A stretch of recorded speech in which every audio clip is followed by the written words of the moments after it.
Assalamualaikum warahmatullahi wabarakatuh. Salam sejahtera bagi kita semua.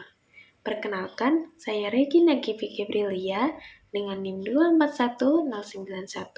24109122220027. Video ini dibuat untuk memenuhi mata kuliah Biomedik 2, Anatomi dan Fisiologi yang diampu oleh Dr. Aski Liandri MKes. Pada video ini, saya akan memaparkan materi anatomi dengan topik sistem uropoetik. Baik, langsung saja, mari kita mulai pembahasannya. Sistem uropoetik atau juga dikenal sebagai sistem urinari atau urinaria, bertanggung jawab untuk memproduksi, menyimpan, dan mengeluarkan urin. Sistem uropoetik atau sistem perkemihan terdiri dari ginjal, ureter, kandung kemih, dan uretra. Fungsi utama dari sistem perkemihan adalah untuk membuang produk limbah organik atau sisa metabolisme sel-sel dari dalam tubuh. Beberapa fungsi lain yang tidak kalah penting adalah mengatur volume dan tekanan darah, mengatur konsentrasi ion-ion di dalam plasma, dan membantu menstabilkan pH darah. Baik, mari kita memasuki penjelasan mengenai anatomi dan fisiologi dari organ-organ dalam sistem uropoetik atau sistem perkemihan. Yang pertama, kita akan membahas tentang ginjal. Ginjal atau dalam bahasa Latin disebut ren, merupakan organ yang berperan sebagai pembentuk urin. Secara anatomi, letak ginjal adalah di dalam rongga perut pada bagian atas belakang, tepatnya di sebelah kiri dan kanan dari tulang belakang. Walaupun berada di dalam rongga perut, tetapi letak ginjal adalah retroperitoneal. Berarti berada di belakang peritoneum yang merupakan selaput pelapis bagian dalam dinding perut sekaligus menjadi pemisah antar organ-organ dalam rongga perut. Bentuk ginjal seperti biji kacang dengan tepi bagian samping atau margo lateral cembung, sedangkan tepi bagian tengah atau margo medial yang menghadap ke tulang belakang adalah cekung, sehingga dapat diilustrasikan seperti dua buah biji kacang yang menghadap ke tulang belakang. Ginjal dilingkupi oleh pembungkus yang berfungsi sebagai pelindung ginjal dan juga untuk menjaga bentuk serta posisi ginjal. Pembungkus ginjal ini tersusun atas 3 lapisan. Pada lapisan paling luar disebut dengan fascia renalis, yang merupakan jaringan ikat kolagen. Di dalam luar lapisan ini dilingkupi oleh jaringan lemak yang disebut dengan jaringan lemak perirenalis. Kemudian ada lapisan di bawah fascia renalis yang disebut dengan kapsula adiposa renalis atau jaringan lemak pararenalis. Lapisan lemak baik perirenalis maupun pararenalis berfungsi sebagai bantalan bagi ginjal yang berfungsi sebagai pelindung dan membantu menjaga ginjal untuk tetap berada pada posisinya. Kemudian ada lapisan terakhir yang juga merupakan lapisan pembungkus ginjal paling dalam adalah kapsula fibrosa. Kapsula fibrosa merupakan jaringan ikat padat yang tipis dan melekat erat pada permukaan ginjal. Bagian dalam ginjal dapat dibedakan atas bagian korteks dan medula yang bersama-sama membentuk parenkim ginjal. Bagian korteks ginjal terletak lebih superficial dan berwarna lebih terang. Bagian yang terletak lebih dalam dan berwarna lebih gelap disebut sebagai medula ginjal. Bagian medula terdiri dari beberapa bangunan berbentuk segitiga terbalik yang dinamakan piramida renalis.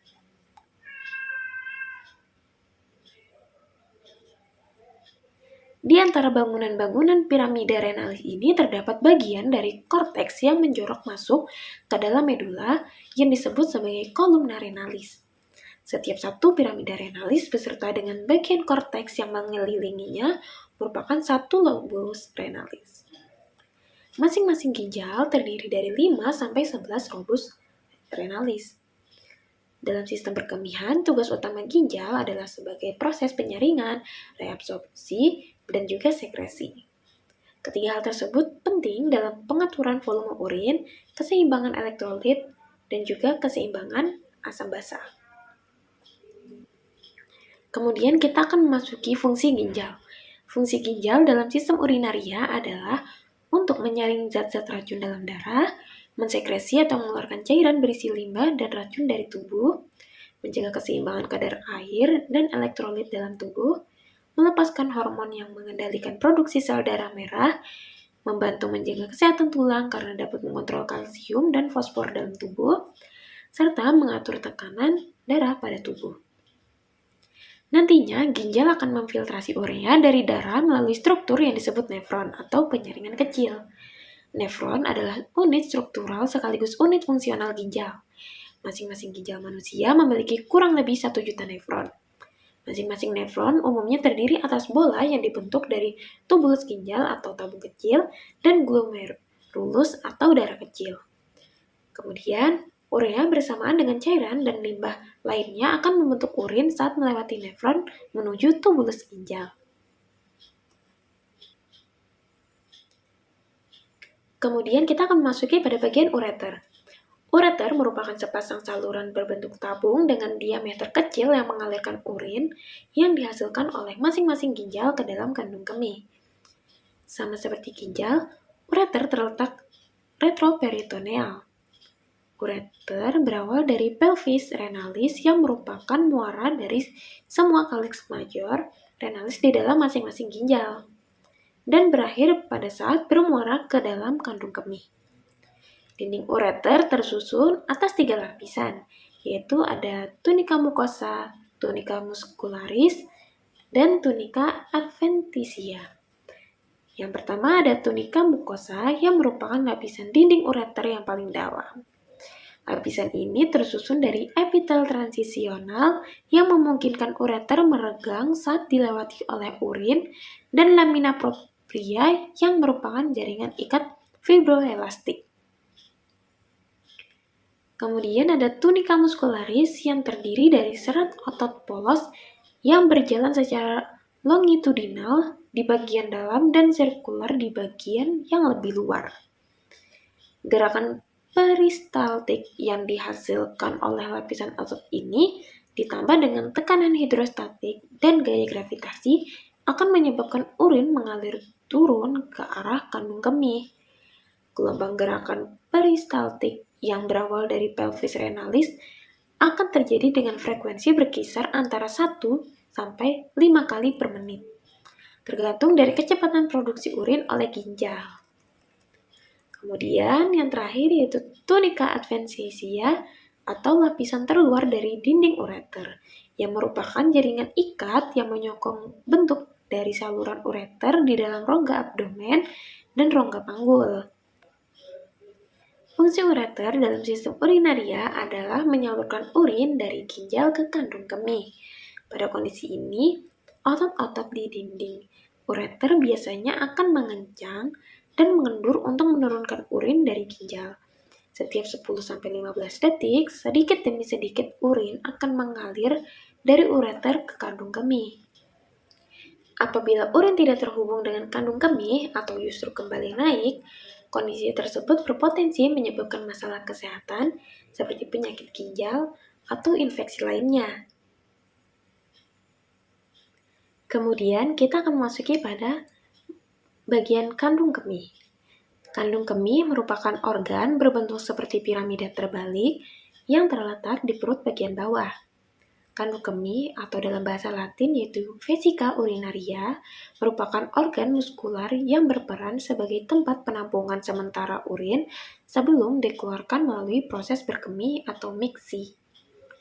Apabila dalam keadaan kosong atau tidak terisi urin, organ ini kempis dan terletak di dalam rongga panggul.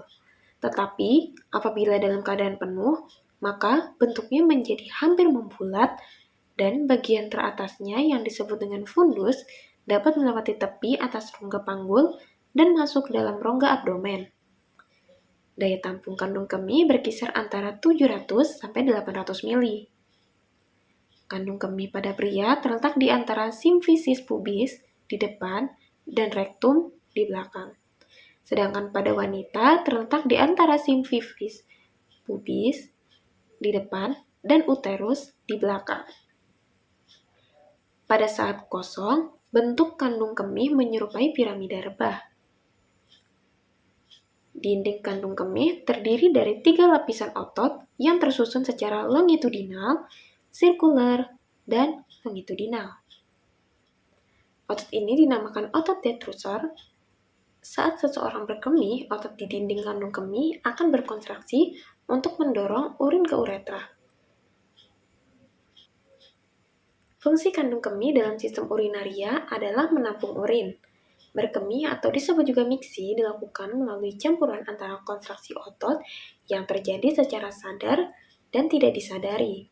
Batas volume urin yang dapat ditampung oleh kandung kemih sebelum menimbulkan dorongan untuk miksi adalah sebanyak 200-400 mili. Saat volume urin yang terkumpul dalam kandung kemih sudah mencapai 500 mili, akan terjadi peningkatan tekanan di dalam kandung kemih yang akan menstimulasi reseptor renggang yang terdapat di dalam dinding kandung kemih. Reseptor ini kemudian mengirimkan sinyal ke medula spinalis dan akan memicu refleks spinal, yaitu refleks berkemih. Kemudian kita akan masuki pada bagian uretra. Uretra merupakan saluran yang menghubungkan kandung kemih dan lubang saluran kemih pada ujung vagina atau penis. Uretra merupakan saluran berbentuk tabung, mirip seperti ureter, yang merupakan saluran keluar dari kandung kemih. Ujung akhir dari uretra disebut sebagai ostium urethra externus. Terdapat perbedaan anatomi antara uretra pria dan wanita. Pada wanita, uretra lebih pendek. Uretra pada wanita juga tidak terbagi menjadi beberapa bagian. Uretra wanita hanya terdiri dari satu bagian saja. Sedangkan pada pria, uretra lebih panjang dan dapat dibagi menjadi 4 bagian atau pars, sesuai dengan perjalanannya. Pada pembagian uretra pria secara anatomi adalah sebagai berikut. Yang pertama, uretra pars intramuralis atau pars interstitium. Itu adalah bagian paling awal dari saluran uretra dan bagian uretra pria yang paling sempit. Ini merupakan bagian uretra pria saat uretra menembus dinding kandung kemih sebelum memasuki kelenjar prostat. Kemudian ada uretra pars prostatica. Itu adalah bagian uretra pada saat uretra melintasi kelenjar prostat yang terdapat di sebelah bawah dari kandung kemih. Kemudian ada uretra pars membranacea.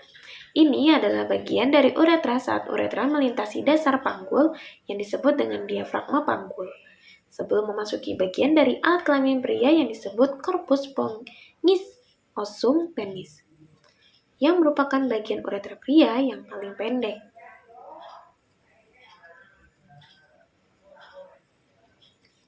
Kemudian yang terakhir ada uretra pars spongiosa yang merupakan bagian uretra pria yang paling panjang, yaitu sepanjang perjalanannya melintasi corpus spongiosum penis. Mendekati bagian ujung sebelum mencapai ostium urethra externus, terdapat pelebaran fisiologis dari uretra pars spongiosa ini, yang disebut dengan cekungan naviculare. Fungsi uretra adalah sebagai saluran keluar urin dari kandung kemih.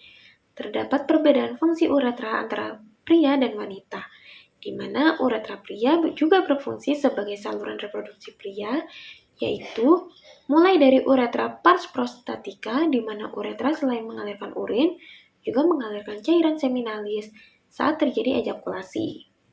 Lubang keluar dari uretra pada pria terletak di ujung penis, sedangkan pada wanita terletak di antara klitoris dan ostium vagina.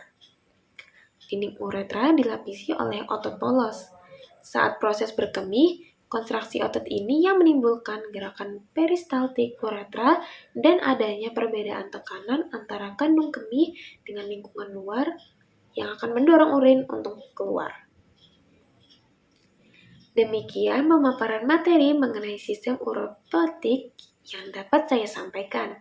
Semoga video ini dapat memberikan gambaran yang jelas dan bermanfaat dalam memahami anatomi sistem ini secara menyeluruh. Terima kasih atas perhatiannya. Wassalamualaikum warahmatullahi wabarakatuh.